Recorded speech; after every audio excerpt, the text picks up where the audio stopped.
O podcast Memória do Futuro é uma viagem pela história do desporto de Guimarães. Uma viagem feita de memórias locais, histórias e protagonistas. O meu nome é Andreia Barradas e hoje converso com José Pereira. José Pereira, obrigada pela sua presença no podcast Memória do Futuro. Um dos grandes motivos que levou a este convite foi pelo seu cargo mais recente como Presidente da Associação Nacional de Treinadores.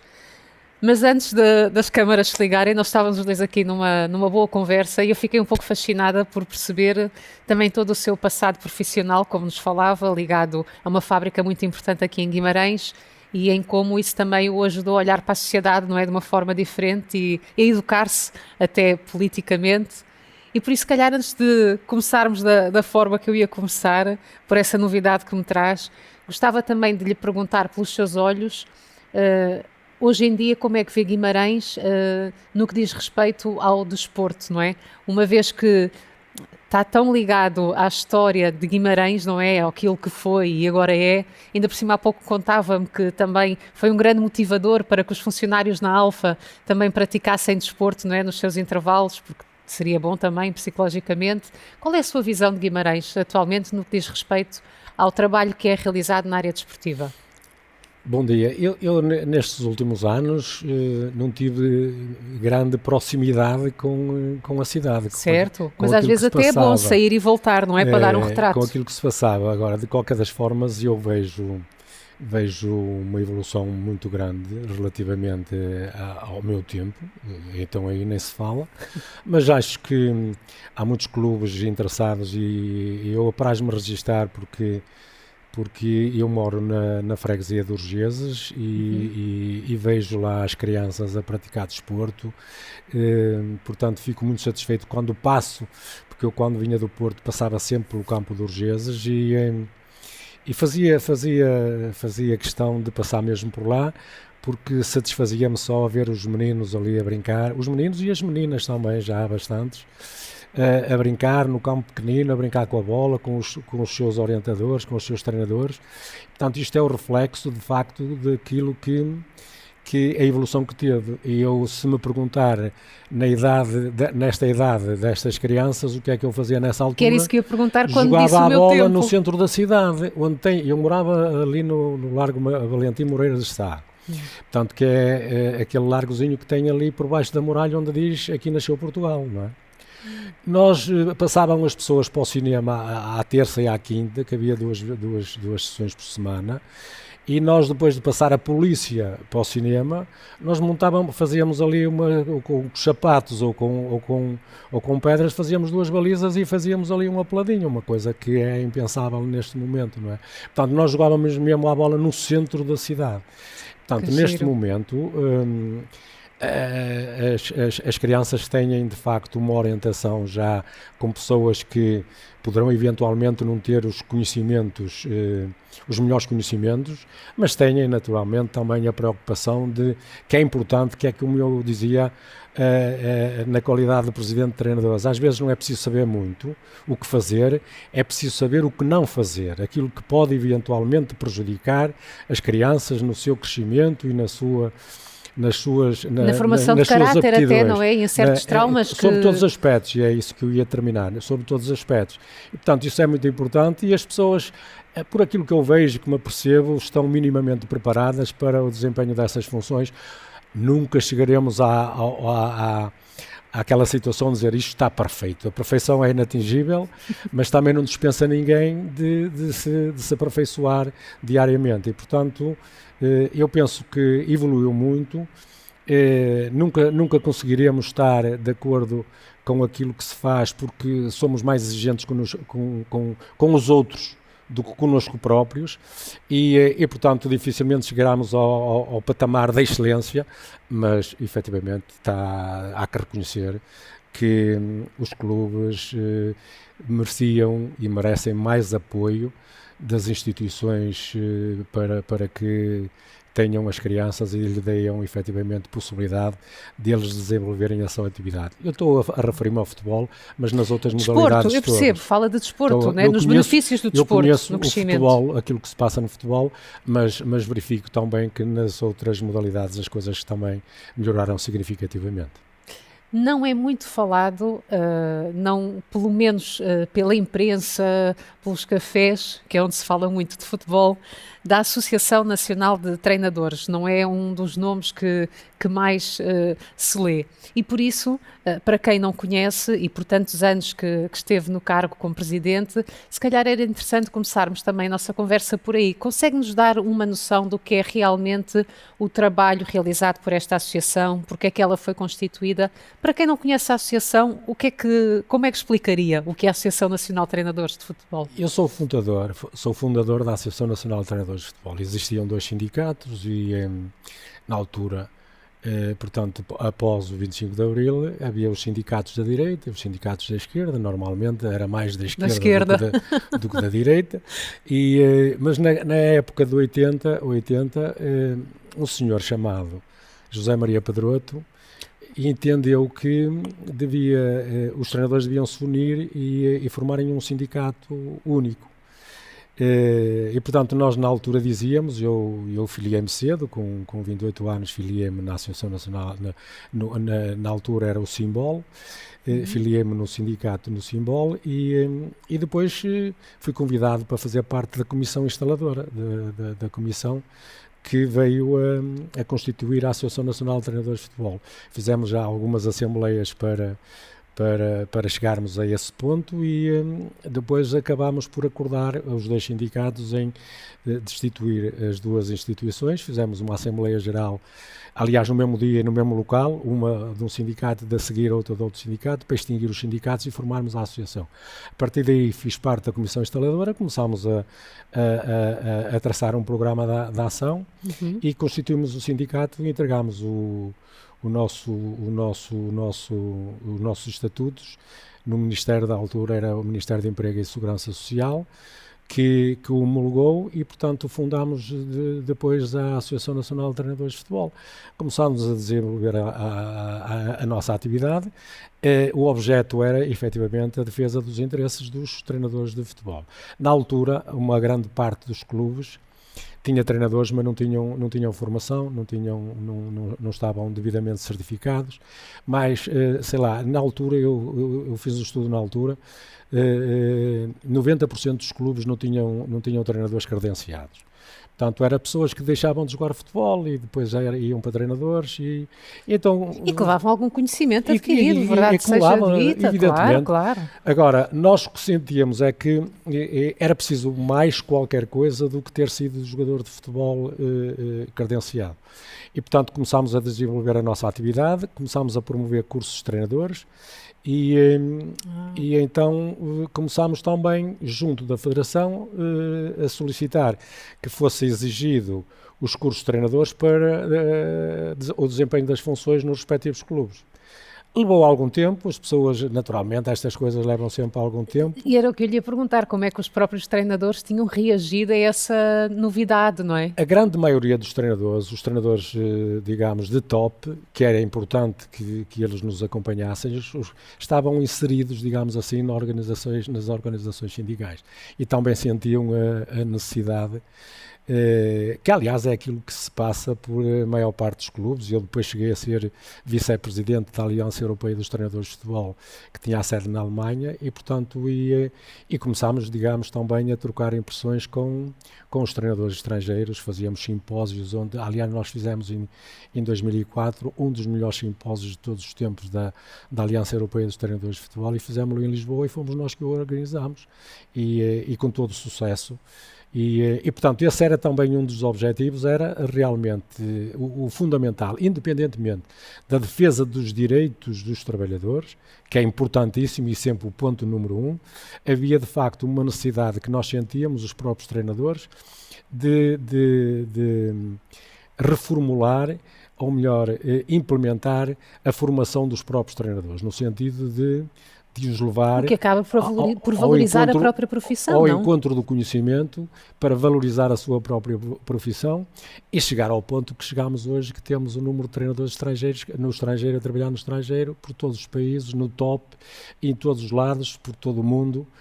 Os treinadores portugueses são reconhecidos e, portanto, levou de facto algum tempo a alcançar este sucesso, mas mas foi imprescindível, digamos assim, o início da Associação Nacional de Treinadores de Futebol e a colaboração também, há aqui o dizer, da Federação Portuguesa de Futebol, que do tempo eu só lidei com o Dr. Gilberto Madail, depois lidei com o Dr. Fernando Gomes, e depois pouco lidei com o presidente Pedro Proença, mas todos Mas eles, no futuro, quem sabe? todos eles tiveram sempre, digamos assim, um apoio muito grande relativamente àquilo que eram os objetivos da Associação Nacional de Treinadores de Futebol. Eu ia-lhe perguntar, teve mais de 10 anos, certo, como presidente? Não, teve quase 20 anos. 20 anos, exato, portanto. É porque houve alguns intervalos, não é? Sim. Consecutivos, se calhar 10. Eu interrompi em 2000 eu entrei para presidente porque fui sempre vice-presidente, até 1999. E fui à final da Taça de Portugal quando treinava o Campo Maiorense. Era eu o treinador quando o Campo Maiorense foi à final da Taça de Portugal. Perdi, nessa altura, a final da Taça de Portugal. Fui despedido por perder a Taça de Portugal. E vamos ter que chegar a esse ponto na conversa mais à frente, que eu quero muito a sua opinião para essa atitude, mas continuemos. E então, depois, estávamos a tratar das eleições para a Associação Nacional de Treinadores de Futebol. E houve dois indivíduos que na altura tinham, digamos assim, bastante importância no panorama dos treinadores, que era o Manuel José e o professor Henrique Calisto, que me entusiasmaram para eu ser o presidente da Associação de Treinadores de Futebol, porque eu tinha pedido ao Manuel José para ser ele o presidente e eu, enfim, ia para a associação e fazia o trabalho da associação e ele fazia o trabalho de representação, de representar a associação. Então eles quase exigiram que fosse eu a assumir a presidência da Associação Nacional de Treinadores de Futebol. Depois estive nesse período de 99 a 2010 como presidente. Depois... lá está, este é o período seguido, são um pouco mais de 10 anos, seguido. Depois interrompe e venho para diretor desportivo do Vitória. Sub-19, não é? De 2010 a 2013, a 2012. E depois em 2013 houve eleições e eu concorri novamente às eleições e ganhei. E sempre expressivamente, teve muito apoio. E saí agora, portanto, destes anos, portanto, em 2024. Do tempo que esteve na associação, quais as ações que destacaria como terem sido as mais importantes para os treinadores ou para si, para aquilo que defendia que era importante ter ficado feito durante o tempo em que esteve à frente da associação? O que é que destacaria? Indubitavelmente foi quando foi constituída a Liga Portuguesa de Futebol Profissional, foi a elaboração de um contrato de trabalho que ainda hoje serve de documento, é o documento principal da nossa relação com os clubes e, portanto, a negociação do contrato coletivo de trabalho com a Liga e o registro dele no Ministério do Trabalho foi efetivamente um momento mais e a portaria da extensão, porque o contrato de trabalho determinava que era com os treinadores profissionais, não é? E, portanto, os treinadores não profissionais ficavam fora do contrato de trabalho. E então negociámos com a Liga e com o Ministério do Trabalho que fosse registada também uma portaria de extensão, que o que é a portaria de extensão? Era estender o contrato de trabalho a todos aqueles que desempenhavam as funções de treinador, mesmo não sendo profissionais, em clubes profissionais. Portanto, um treinador do distrital, neste momento, tem um contrato de trabalho, ou deveria ter, alguns não têm, naturalmente, mas isso é outra questão, deveriam ter um contrato de trabalho e têm os mesmos direitos e as mesmas obrigações que tem um treinador no futebol profissional. Portanto, isso é um documento, enfim, celebérrimo que ficará para toda a vida. Foi, sem dúvida, então sobretudo depois de nos explicar o que ele realmente contempla. Foi difícil chegar a essa fase? Que maiores dificuldades encontrou nesse processo ou foi relativamente fácil negociar tudo o que tinha que negociar com as diferentes entidades para que isso se concretizasse? Sabe que estas negociações dos trabalhadores com as entidades patronais nunca são fáceis, não é? Mas temos que dizer também que na altura a conjuntura também era diferente do que é agora e, portanto, também facilitou, de certa forma, que nós conseguíssemos esse objetivo. Portanto, foi importante. Houve alguns precalços, naturalmente, algumas coisas que tivemos. Enfim, é um negócio, é negociação coletiva. Portanto, houve alguns precalços, mas acho que fizemos um contrato de trabalho muito bom. Ainda hoje está em vigor e continua atualizado e beneficiou quer os clubes, quer os treinadores. Sem E, dúvida. portanto, enfim, se há motivo que nós, na Associação Nacional de Treinadores de Futebol, podemos ter orgulho, foi efetivamente na consecução dessa negociação com os clubes, com a Liga Portuguesa de Futebol Profissional. Sensação de dever cumprido. Sim, não é? Vamos voltar atrás no tempo, já começámos pelo presente. Porque também é interessante dar a conhecer o José nestas entrevistas. Tudo bem que estamos a falar da história do desporto de Guimarães e tudo o que nos acrescenta é muito válido, e eu inclusive fiz uma imagem muito saborosa quando me falou que jogava futebol no centro, debaixo de onde agora estão aquelas letras, e tudo isso importa, não é? Como é lógico, mas também importa dá-lo a conhecer um pouco, não é? E por isso pergunto, José, como é que começa o seu interesse pelo desporto? Cresceu com desporto enquanto criança? Quando é que começa, não é, a despertar para o desporto? Uma vez que tinha também aquele passado ligado à fábrica Alfa, como nos falou, enquanto responsável pelo controle de qualidade e todas as outras coisas que depois foi desenvolvendo dentro da empresa. Como é que começou? Como é que chega ao futebol? Eu chego ao futebol pela seguinte forma. O futebol jogávamos na rua, todos nós jogávamos claro, futebol. Isso desde sempre. Depois, e foi jogador, não é? Sim. Depois fui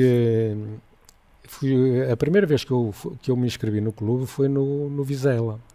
No Vizela, porque os meus colegas de turma, havia 2 colegas de turma que me entusiasmaram para ir para lá jogar, que eram 2 amigos, que a gente jogava muito, onde é agora o estádio, não é? Na altura que eu andava na Escola Industrial, estava em construção, e portanto nós, aqueles terrenos baldios, na Escola Industrial, era ali que nós íamos jogar, não é? Onde tem agora aquele parque de estacionamento em frente à Escola Francisco Landa, que foi onde eu andei, ali naquela zona era onde a gente jogava futebol, um campo inclinado, cheio de regos e tal, mas a gente jogava ali a bola, e então depois andavam os treinadores dessas equipas a procurar e convenceram um colega meu, era filho de um treinador, que era o Sr. Ângelo Camelo, que estava a treinar o futebol jovem do Vizela. Então, como andávamos na mesma turma, fui eu e mais 2 colegas para os juvenis do Vizela. Nós tínhamos 14 anos, ou o que é, e então fomos jogar para o Vizela. No ano seguinte viemos os 2, sem ser o filho do treinador, viemos os 2 jogar para o Vitória de Guimarães. E fomos inscritos, jogámos depois mais um ano nos juvenis, depois joguei mais um ano nos júniores e depois fiz um contrato como profissional, mas eu ganhava, não direi mais, mas ganhava tanto ou mais, posso acrescentar, posso dizer assim, ganhava tanto ou mais como técnico de controle de qualidade na Alfa quando tinha 17, 18 anos, como ganhavam os jogadores do Vitória que não eram os craques, não é? Como eles tinham uma verba estipulada para os jogadores que subiam a séniores, e essa verba era inferior àquela verba que eu já recebia na empresa. E de modo que não quis abandonar a empresa, não fazia sentido naquela altura. Se fosse hoje era capaz de fazer sentido, mas naquela altura não fazia sentido. E de maneiras que, enfim, tive o privilégio depois, porque um diretor de Vitória, na altura o diretor da empresa era o Sr. Engenheiro Pinho Campos, da empresa da Alfa, e então o diretor, que era, por sinal, patrão do meu pai também, que era o Sr. Correia, falou com o diretor da empresa a ver se me dispensava às terças e às quintas de tarde para eu ir treinar. Portanto, eu à terça e à quinta treinava com os séniores, E à quarta e à sexta, porque na altura treinava-se só terça, quarta, quinta e sexta, não havia treinos à segunda, nem ao sábado, era só terça, quarta, quinta e sexta, só um treino Que já era bastante, diário. terça, quarta, quinta e sexta. E então eu treinava à terça e à quinta com os séniores, na altura era o Sr. Fernando Caiado, o treinador, e à quarta e à sexta treinava com o Sr. Barreira nos juniores e não deixei o lugar na empresa. Também agradeço naturalmente essa disponibilidade do engenheiro Pinho Campos, que me facultou essa possibilidade e que me ajudou. Mas então, ele também era uma pessoa que olhava para o desporto com outros olhos, também gostava, por força da esposa que ele tinha. Gostava, ele e a esposa gostavam muito do desporto. É verdade, é, claro que sim. Depois de jogador de futebol também foi treinador. Depois fui para a tropa. Claro, ainda há esse intervalo. Há esse intervalo que prejudicou muito a carreira de muitos jogadores de futebol. Fui para a tropa, fui mobilizado, estive em Angola. Quando cheguei... E esteve quanto tempo em Angola, José? Fui em 1973. E volta em 75. E voltei em 1975 e por causa do 25 de Abril, porque senão ia gramar lá mais 10 anos, não é? Porque aquilo normalmente as comissões para os graduados nós tínhamos aqui um tempo superior aos soldados, porque os graduados normalmente passavam mais tempo na tropa do que os militares sem graduação. Portanto, eu ia fazer por volta de 4 anos se não fosse o 25 de Abril, mas mesmo assim depois do 25 de Abril ainda passei lá mais um ano em Angola, enfim, a ver se fazia as pazes entre o MPLA, o UNITA, a FNLA, eram 3 movimentos na altura, certo. Que não era fácil. Aliás, em algumas zonas, nas chamadas zonas privilegiadas anteriormente, era onde havia depois mais escaramuças a seguir ao 25 de Abril. Para além da revolta que é ter de ir para um cenário de terror contra a própria vontade, que marcas lhe deixou essa fase? Deixa sempre marcas, porque na nossa vida profissional é, digamos, uma interrupção que prejudica significativamente a nossa atividade. Portanto, muitos de nós regressávamos e, enfim, perdíamos, digamos assim, não conseguíamos, não era fácil recuperar aquele tempo perdido relativamente aos nossos colegas que trabalhavam connosco, porque havia disponibilidade dessas pessoas a subirem para patamares diferentes que nós não conseguiríamos, porque íamos recomeçar outra atividade, a própria evolução das empresas, sim. daquilo que se fazia. Nós depois tínhamos que começar outra vez a encaminharmos nesse sentido e, portanto, prejudicava significativamente a nossa atividade, e alguns até depois eram despedidos, não é? que nem sequer tinham, digamos, direito ao posto de trabalho que tinham anteriormente. Que tinham anteriormente, claro.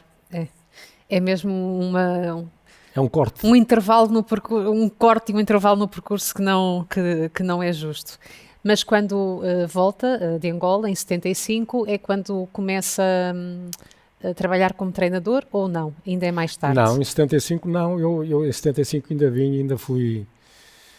ainda fui fazer... Eu tinha feito uma época emprestado pelo Vitória, que na altura os jogadores estavam... Não podiam ir por onde quisessem, não havia contrato. Eu fiz um contrato com o Vitória, estava, digamos assim, preso, como se dizia. Estava preso ao Vitória e fiz um contrato antes de ir para a tropa por empréstimo do Vitória com o Ribeirão. Em Ribeirão, ali a seguir a Famalicão. E, entretanto, depois fui para a tropa e pronto, estive aqueles anos todos na tropa sem jogar. Quando vim, também por um colega meu, o Zé Maria, convidou-me, não queres vir para jogar ao Joana e tal? Eu já não jogo, agora quero me dedicar à minha profissão e quero estabilizar a minha vida na profissão, porque, enfim, sou casado, tenho 2 filhos já naquela altura, já tinha 2 filhos e, portanto, tenho que... Foi pai novo? Fui pai novo e portanto, quero... Vem ali, a gente treina 2 vezes por semana, era no Distrital ainda, e treina 2 vezes por semana e portanto... tu trabalhas na Alfa, também não é muito longe, para aqui, coisa e tal. Pronto, então eu acedi e fui lá e fiz lá, fomos jogar para o Distrital. Nessa altura subimos divisão, à terceira nacional, e depois na terceira divisão o treinador foi substituído e o seu Custódio, que era o presidente na altura, Custódio Ribeiro, que era pai deste presidente do Famalicão, era o presidente do Joana, e convidou-me para eu ser treinador na altura, que era dos mais novos até, que estava lá. E eu aceitei. Aceitei juntamente, mas eu dizia, eu quero jogar, não quero ser treinador, quero jogar. Não...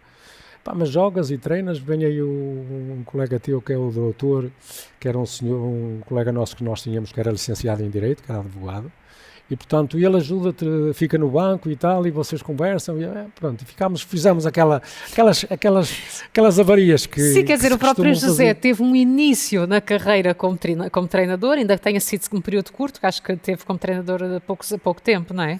Não, tive nessa altura, depois fui treinador até 99. Até 99 ainda, pronto. Mas é engraçado que o José tem um percurso, inicia o seu percurso como treinador da forma que mais tarde veio a defender como não sendo a correta, percebe? Ou seja, justamente pela experiência que teve, sabia que não era a forma adequada, não é? E depois fui treinar, porque um colega meu de trabalho me convidou para ir treinar o Celuricense, em Celurico de Basto, e fui treinar, era treinador-jogador, mas normalmente não jogava, treinava só, embora entrasse um ou dois jogos para ajudar numa daquelas situações. Entretanto, em 79 tirei o curso de treinador.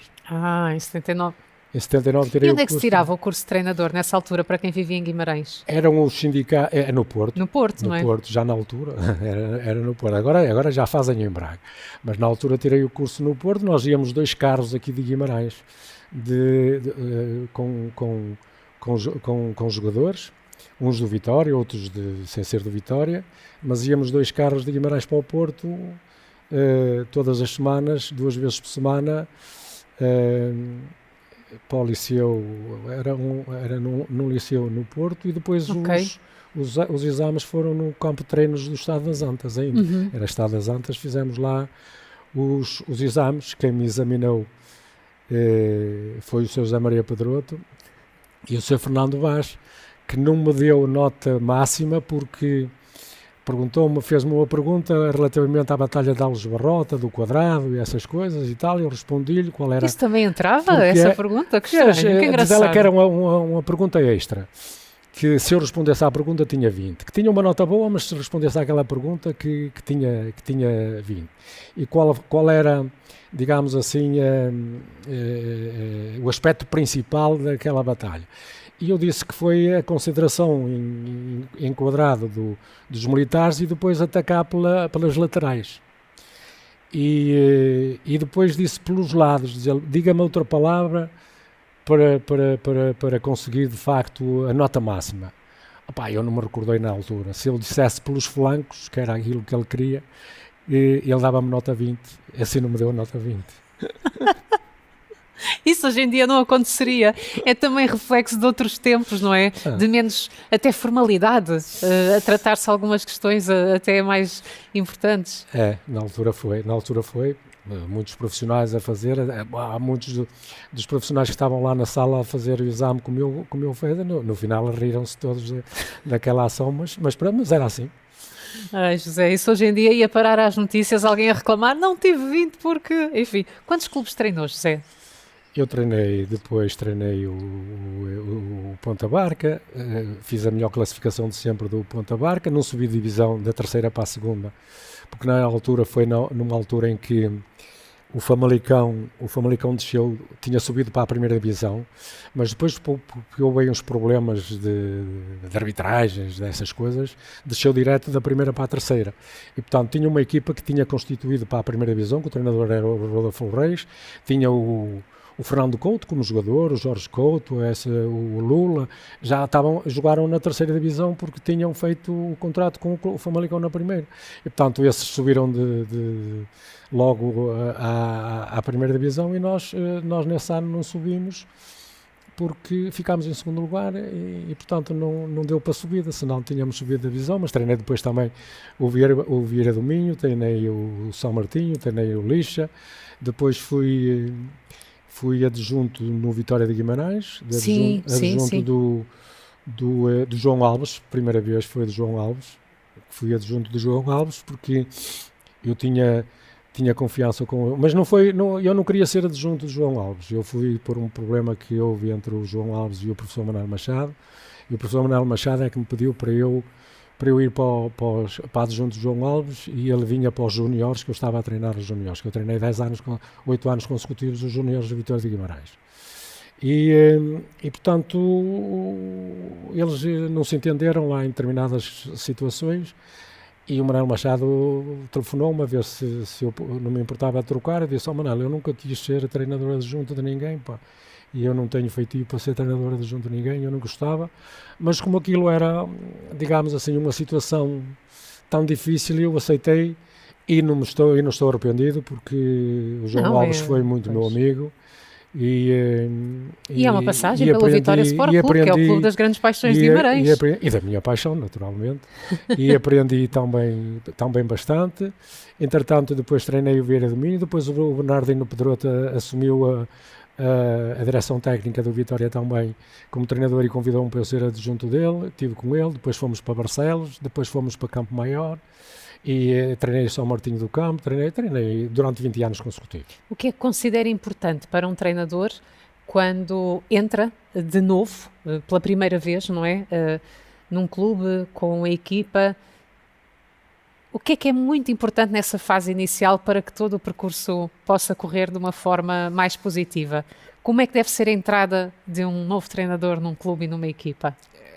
Eu acho que o fundamental é conhecer os jogadores, conhecer a equipa e conhecer os Tecnicamente, jogadores. Tecnicamente, sobre todos os aspectos, mesmo nos aspectos não técnicos, no aspecto intrínseco, porque é tão fundamental o aspecto comportamental dos jogadores como tecnicamente, como a categoria técnica deles, porque depois nós podemos ter jogadores muito bons tecnicamente, mas se forem demasiado egoístas, se pensarem só neles, se não tiverem um espírito de equipa, se não tiverem um espírito de entreajuda, se não se derem bem com os colegas, não é fácil depois a relação entre todos eles, e portanto uma equipa que não tem essa bênção de ter uma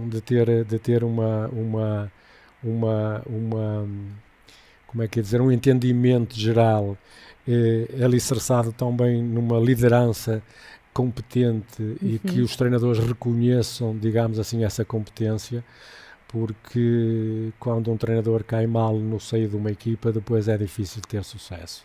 É muito difícil ter sucesso. E, portanto, há de facto esses aspectos que às vezes, e por isso é que eu digo que é muito importante os treinadores, os dirigentes, quando escolhem os treinadores, e os próprios treinadores também, conhecerem as equipas, o perfil dos jogadores que têm, de uma certa forma, para que realmente possam alcançar o sucesso que todos eles pretendem. Às vezes até a liderança. Nós tínhamos, por exemplo, uma pessoa que ficou na história da Vitória, que efetivamente é indesmentível, com coisas muito boas e coisas menos boas também, que foi o Dr. Pimenta Machado, não é? Achei que estava a falar enquanto treinador e eu pensei que me fosse falar do Rui Vitória, mas sim, como presidente. Pimenta Machado, é polémico, para o positivo, para o negativo. Exatamente, mas lá está, é preciso conhecer o perfil com quem se está a trabalhar, no sentido de obter o maior sucesso. O Dr. Pimenta Machado tinha aquele perfil dele, e portanto quem trabalhasse com ele sabia que tinha que estar, tinha que reunir determinadas condições pelas exigências que ele punha na própria equipa, e punha na própria equipa, punha no treinador e punha nos próprios jogadores, que às vezes o treinador tinha que esbater um pouco isso para aliviar a pressão, para aliviar um bocado a pressão dessas coisas. E portanto esta conjugação às vezes às vezes não, está quase sempre distante do espectador, do sócio, do associado, das pessoas que vão ao futebol e que não conhecem, digamos assim, estes pormenores que poderão ser de grande significado. Eles, no fundo, só estão ansiosos de ver golos quando vão ao estádio, mais nada. Querem a equipa a ganhar e pagam as suas cotas, segundo eles dizem, para ver a equipa a ganhar. E, portanto, e depois há esse pormenor. E depois é o perfil também do treinador, para o perfil da equipa também, porque às vezes há equipas que são constituídas por determinado treinador que gosta dos jogadores com determinado perfil, e depois vem um treinador que gosta dos jogadores com um perfil completamente oposto àquela que está a constituição da equipa. E às vezes as coisas não resultam. Umas vezes resultam, outras vezes não. Mas às vezes podem não resultar. Ou melhor, há muitas hipóteses para que efetivamente não resulte. E, portanto, nós vivíamos nessa situação. Será mais difícil um treinador adaptar-se a uma equipa do que um novo jogador, quando chega à equipa, se enturmar? O treinador tem que ter flexibilidade mental para saber gerir esse tipo de situações. Agora, deixa de ser ele próprio, não é? Tem que fazer alguma representação para ir ao encontro daquilo que é o perfil da própria equipa. Uhum. E isso às vezes também causa algum desconforto para o próprio treinador, porque aqui e acolá pode eventualmente ir buscar o seu perfil, não é? E entrar em choque com o perfil dos próprios jogadores. E, portanto, às vezes as coisas não funcionam assim muito bem. E neste momento, digamos... não utilizando a palavra de uma forma pejorativa, mas os jogadores são muito egoístas, não é? Quer dizer, e justifica-se, certo, até se justifica, porque a diferença não é assim tão grande, às vezes, de um vencimento para um super vencimento de alguns jogadores. A diferença, às vezes, não é assim tão grande. Alguns ficam pelo caminho por causa, às vezes, destes pormenores de feitio, que podem eventualmente ter treinadores que os consigam colocar no sítio correto, e podem ter outros treinadores que às vezes, enfim, não têm disponibilidade, ou não têm feitio, ou não têm, digamos assim, aptidões para que consigam tirar o melhor partido desse próprio jogador. Portanto, há uma conjugação de fatores que para otimizar isto é preciso algum estudo, algum tempo, algum empenhamento e muita determinação. E há pouco falávamos de desconforto, determinação acho que também entra como uma das possíveis respostas à pergunta que lhe vou dar. Fiquei sempre com a sensação de uma certa ingratidão para com a posição de um treinador. A culpa é sempre do treinador. Quando a equipa perde, a culpa é do treinador. Um campeonato que não se venceu, vamos dispensar o treinador e chamar outro. O José foi treinador, foi presidente da Associação Nacional de Treinadores. Qual é a sua opinião? Nem digo opinião, mas... porquê é que acha que as coisas acontecem dessa forma? Porquê é que a história se desenrola assim até hoje, não é? Porquê é que se coloca sempre no treinador como uma das figuras principais a alterar numa equipa? É por tudo isso que nos explicou, de ser tão importante essa intervenção do treinador e que às vezes alguns não conseguem alcançar, então de facto podemos culpar um pouco o treinador quando há insucesso, ou tem a ver com outras coisas? E já agora, como é que se lida com isso, não é? Com essa constante culpabilização ao treinador? Na minha perspectiva, o treinador é o indivíduo mais importante do clube. Eu atrevo-me a dizer isso. É à volta dele que funcionam os resultados, e o clube funciona com os resultados.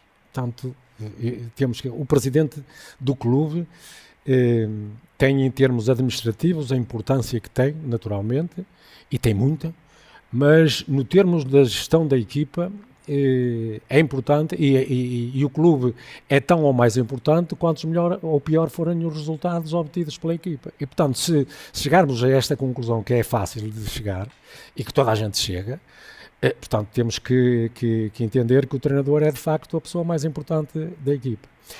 E às vezes, eu diria até muitas vezes, as direções dos clubes e os próprios presidentes não sabem medir essa importância do próprio treinador da equipa. E às vezes distraem-se com aquilo que realmente é necessário para a equipa. Umas vezes não há hipóteses de satisfazer determinadas vontades. Eu acredito que sim, e naturalmente que sim. Mas há outras em que, efetivamente... aliás, eu costumo dizer isto com esta célebre frase, que é: o presidente normalmente chega à beira do treinador e diz: eu não percebo nada de futebol, mas... se fosse assim ou se fosse assado e tal, portanto, isto resume-se sempre nisto. E há uma... procura haver, normalmente há uma grande intervenção dos presidentes nessa gestão das equipas, em que há treinadores que são mais vulneráveis, há treinadores que não são tão vulneráveis e às vezes a falta de sucesso também passa por isso. Claro. Mas que é um bocadinho ingrato, é? Olha, ninguém pode dizer mais do que isto, porque eu quando estive no campo maiorense, não é? A equipa estava numa posição de descida quando eu tomei conta, e eu, a 3 jornadas do fim, consegui que a equipa estivesse salvaguardada da descida. Fui à final da Taça de Portugal, e no fim do jogo da Taça de Portugal fui despedido. No final do jogo da Taça de Portugal, da final, fui despedido. Portanto...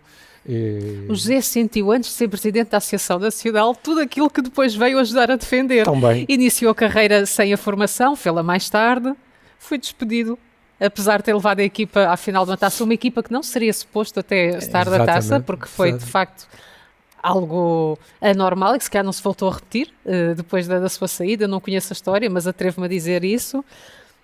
E ainda assim, como é que lidou com isso nesse momento? Com tristeza, naturalmente. Eu já tinha estado noutra final. Eu não tenho muita sorte às finais, porque eu já tinha feito em 82, 83, na época de 82 ou 83, eu estava a treinar os juniores do Vitória e os juvenis, e fui à final da Taça Nacional de Juvenis. Portanto, naquela altura os campeonatos eram feitos por regiões e depois iam-se eliminando até ir à final. Naquela altura, normalmente era o Porto sempre que ia às finais. Nós conseguimos ultrapassar o Futebol Clube do Porto e fomos à final da Taça Nacional de Juvenis. Foi um jogo em Espinho, cheinho, o campo de vitorianos, como é normal.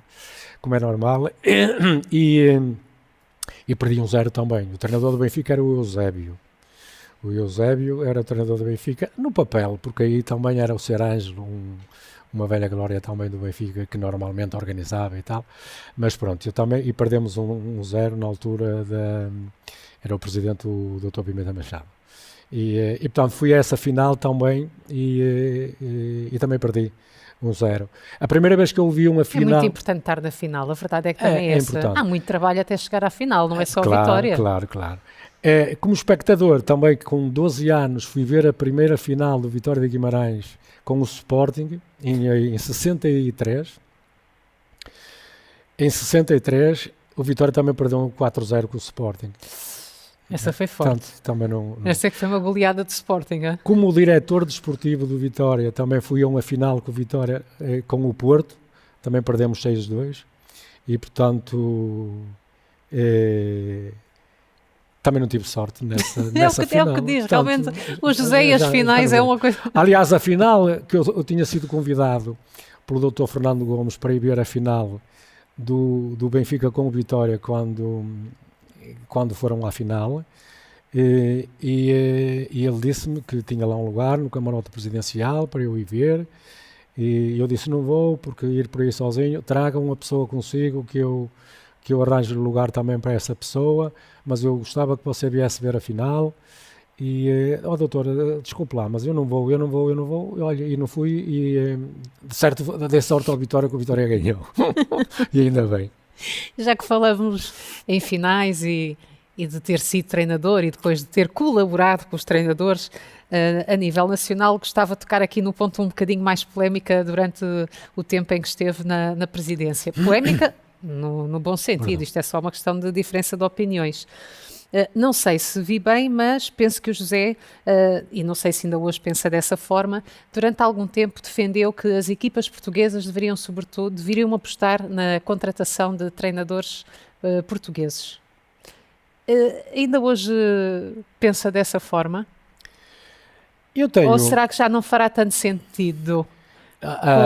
Percebe, com a globalização que o próprio futebol também sofreu, não é? A globalização que vivemos, não é? Do nosso mundo.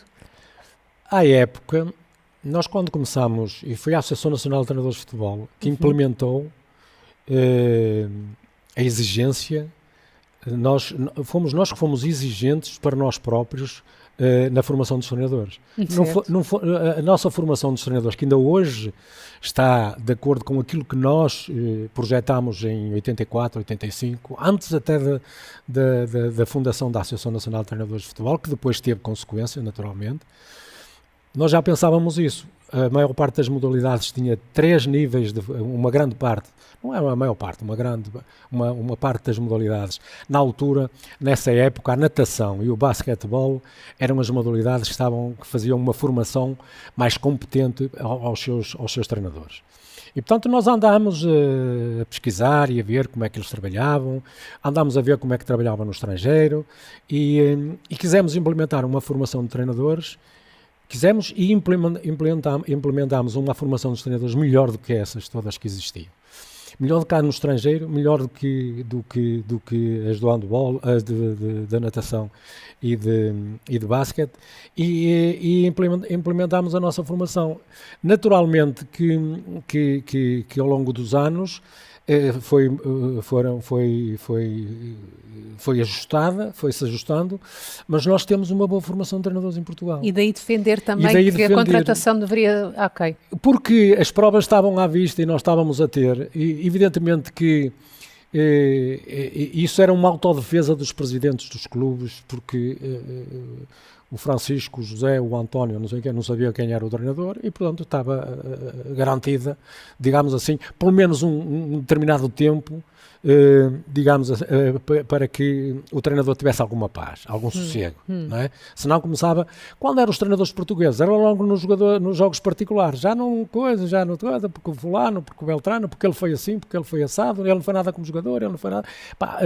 Há sempre, digamos assim, esse preconceito para com os produtores. E nós tínhamos esse preconceito também no próprio país, o que vinha do estrangeiro. Eu nem sei se posso dizer isto aqui nesta função, mas uma celebérrima frase do José Maria Pedroto relativamente aos treinadores estrangeiros e aos treinadores portugueses. Ele dizia que um peido de um treinador estrangeiro cheira melhor que um frasco de perfume de um treinador português. E, portanto, este era o reflexo, efetivamente, da nossa...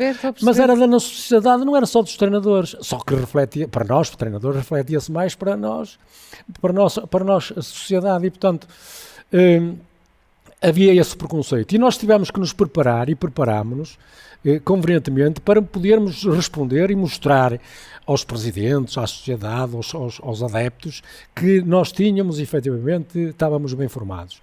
E conseguimos, aliás, o reflexo disso é o sucesso que os treinadores acabaram por ter a nível mundial e que têm neste momento os treinadores portugueses.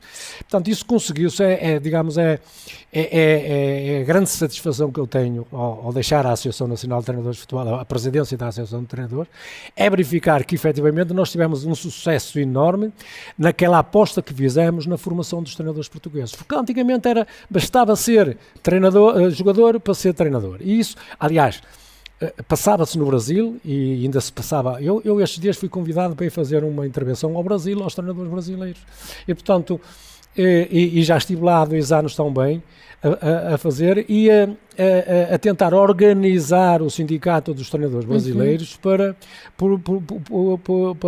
ver se efetivamente eles reconhecem que nós que somos mais competentes, que temos mais competência com os treinadores brasileiros e por isso temos o sucesso que temos.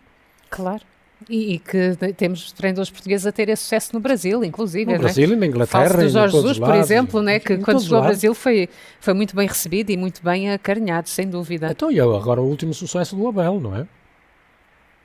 Nós tivemos, eu não sei neste momento, mas nós tivemos épocas em que começaram 6 e 7 treinadores no Campeonato Brasileiro, treinadores portugueses. Ou seja, concluindo, havia uma boa formação, todo o trabalho que tinha sido feito pela Associação não se poderia deixar perder, portanto, quando defendia a contratação dos clubes portugueses, a de treinadores portugueses era sobretudo para que os treinadores portugueses também tivessem a oportunidade de mostrar a qualidade de trabalho que aqui existia, o que lhes permitiria depois também uma carreira lá fora.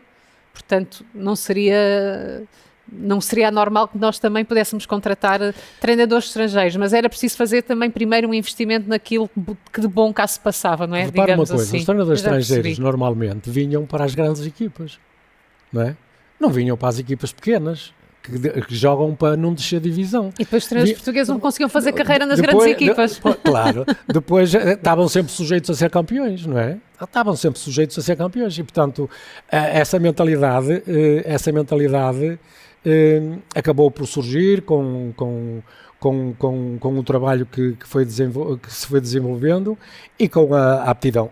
E é preciso não esquecer que eu recordo isso sempre, que foi também com o apoio das universidades, que muito contribuíram para o desenvolvimento dos nossos treinadores também. Nós começamos a ter muitas ações, nós ainda agora, é uma exigência da Associação Nacional de Treinadores de Futebol, temos que fazer ações de formação de 3 em 3 anos, temos que ter 15 horas de formação, até já foram 50 horas de formação, temos que fazer 15 horas de formação para o nosso título continuar válido, senão se não fizermos essas ações de formação, o título fica interrompido, não fica anulado, mas fica interrompido, enquanto não fizer as ações de formação, não pode treinar sem fazer essas ações de formação. E, portanto, trazemos bons técnicos de todas as áreas, e os nossos treinadores também começaram, muitos dos jogadores, começaram a ver que a frequentar as faculdades e as universidades no sentido de ir ao encontro do conhecimento para que depois se pudesse refletir no desenvolvimento da sua atividade se escolhessem a profissão de treinador. E isso tudo em conjunto deu que efetivamente, ou proporcionou que efetivamente os nossos treinadores neste momento são dos mais competentes do mundo, digo isto sem pejo completamente nenhum. O José fala como se ainda estivesse no cargo de presidente, o que revela que foi de facto uma missão na sua vida, não é? Estes foram muitos anos, é normal. Sente saudade desse tempo ou saiu bem? Saí bem porque entendi que tão bem estava na hora, também precisava de mais tempo para a família, não foi para os filhos, mas é para os netos. E porque também entendi, já na primeira vez que saí, também entendi que havia necessidade, digamos, de experimentar, não é? Quer dizer, se nós não podemos andar a mudar constantemente, também não podemos estar eternamente na mesma posição. E pode haver pessoas que possam trazer alguma coisa de novo, de melhor, que possam melhorar. Aquilo que eu vi ou pelo menos possam continuar nesse trabalho de crescimento, não é? Exatamente. E quando foi a primeira vez, não verifiquei isso. E, aliás, os colegas também não. E é que me convidaram, porque é que não vens outra vez? Claro. Mas então, sentiram falta mais uma outra sua... razão, mais outra. É preciso. Então, concorri novamente e ganhei as eleições e agora também sinto que, pronto, construí uma sede ainda ontem estive lá, tive o prazer de estar lá, mais um vice-presidente da Federação e o novo presidente, e de facto todas as pessoas ficaram maravilhadas com a sede que nós temos, com a sede da Associação, que não é o escritório com a máquina de escrever antiga e não sei o quê, e ali assim um lápis e uma esferográfica, tem todas as comodidades, tem uma sala para a formação, que foi a exigência fundamental, uma ação para ter uma sala, para ter ali um vídeo enorme, tem mesas, tem secretárias, tem tudo para fazer ações de formação, fazem-se lá ações de formação, porque passa necessariamente por aí a troca de impressões, o futebol está sempre a evoluir, há coisas sempre a evoluir e nós, aliás, tudo na vida tem evolução e os treinadores não podem ficar parados e, portanto, tem que ser nessa atividade constante da melhoria do conhecimento que nós continuaremos a estar no top dos treinadores. O que trouxe para a sua vida pessoal de aprendizado por todo esse trabalho que desenvolveu no mundo do futebol, que é um mundo tão complexo e que cresceu tanto, se pensarmos no que foi os anos 70, não é? Quando, por exemplo, 75, que volta da África e depois de jogar começa a trabalhar como treinador até quase ao final da década de 90. Se pensar nessa diferença que também existe, não é? No mundo do futebol, qual foi assim o maior aprendizado pessoal que trouxe depois de todos esses anos? Foi a paciência. É. Paciência. Sobre tudo isso, porque nós temos muitas vezes que nós pensamos em determinadas atividades, pensamos em que deve ser assim, que deve ser assado, e depois temos que negociar com as federações, com as ligas, com os clubes. Temos os contratos de treinadores que às vezes são despedidos e nós temos que andar a negociar a questão do treinador, porque é que falar às vezes normalmente isso compete mais ao departamento jurídico, mas temos que, em última instância, o presidente falar, tente resolver isso, e tentar convencer a que os presidentes não contratam treinadores que não estão devidamente certificados. Portanto, uma certa paciência. Tipo, não se pode entrar para uma negociação como nos apetece, não é? Tem uma certa capacidade negocial, não é? E porque a gente está habituada, pronto, é treinador, é assim, sai o fulano, entra o Beltrano e a equipa tem que jogar e tem que ganhar e às vezes não consegue. E depois pensar também, sobretudo, saber ouvir os outros também, não é? Porque nós temos a nossa ideia, temos o nosso trajeto, mas não somos infalíveis, não é? E é importante a gente ir ouvir, e daí eu costumava chamar sempre gente nova para ver se para nos mostrar algumas coisas para a gente pensar, para a gente maturar algumas ideias que temos e que às vezes podem não ser as corretas, podem não estar bem, fica-se preso, podem não não é? estar bem buriladas para a gente as apresentar publicamente e, portanto, discuti-las e aperfeiçoá-las o melhor possível, para que elas possam ter sucesso. Porque nós, quando apresentamos alguma coisa, isto é a mesma coisa, nós quando apresentamos uma equipa, estamos sempre a pensar que ela vai fazer o melhor possível, que tem que fazer o melhor possível. E, portanto, temos que a montar, temos que ter um projeto para montar a equipa de modo a que ela seja capaz de responder àquilo que são as nossas exigências e que são as exigências do clube e do público também. E, portanto, este espaço de tempo para a gente pensar, para a gente maturar, para a gente discutir é extremamente importante e é indispensável para que, não direi para ter sucesso, mas para ter, não vou tão longe, mas para ter uma vida tranquila. Mesmo para terminar, gostava de lhe fazer ainda uma pergunta. Guimarães, o que significa para si? Guimarães significa tudo, não é? A minha cidade, a minha terra, onde eu fui criado, onde eu joguei, onde eu treinei. Tive o privilégio de ser, veja lá, eu no Vitória tive o privilégio de ser jogador de futebol juvenil, tive o privilégio de ser jogador de futebol profissional, tive o privilégio de ser treinador de futebol juvenil, tive o privilégio de ser treinador de futebol profissional, tive o privilégio de ser diretor desportivo do meu clube, que quando me convidaram eu disse, eu para o Vitória vou para Roupeiro, eu com todo o respeito, entendo. Com todo o respeito, naturalmente, que agora já não é, até isso evoluiu, agora são técnicos de equipamentos, não é? Portanto, também evoluiu. Fazem o mesmo, mas tem outro nome. Vai evoluindo e, portanto, eu para o Vitória ia para qualquer lugar, não é? Que me convidassem. E, portanto, enfim, é um privilégio ter estado no Vitória, ser sócio do Vitória, e eu entrei para sócio do Vitória aos 10 anos, pagava 25 tostões, não sei que valência. Não sei o que é que vale hoje também, tínhamos que ir ver, não sei. Tinha direito a ir para a bancada lateral, que era no campo da Amorosa ainda, não havia estádio ainda na altura.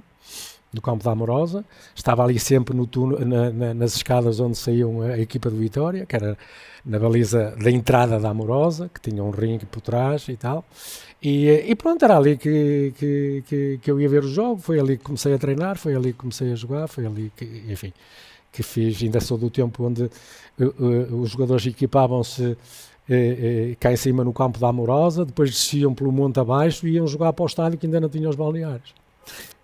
Com isso já nos diz muito. A sua ligação a Guimarães é muito grande, portanto. É.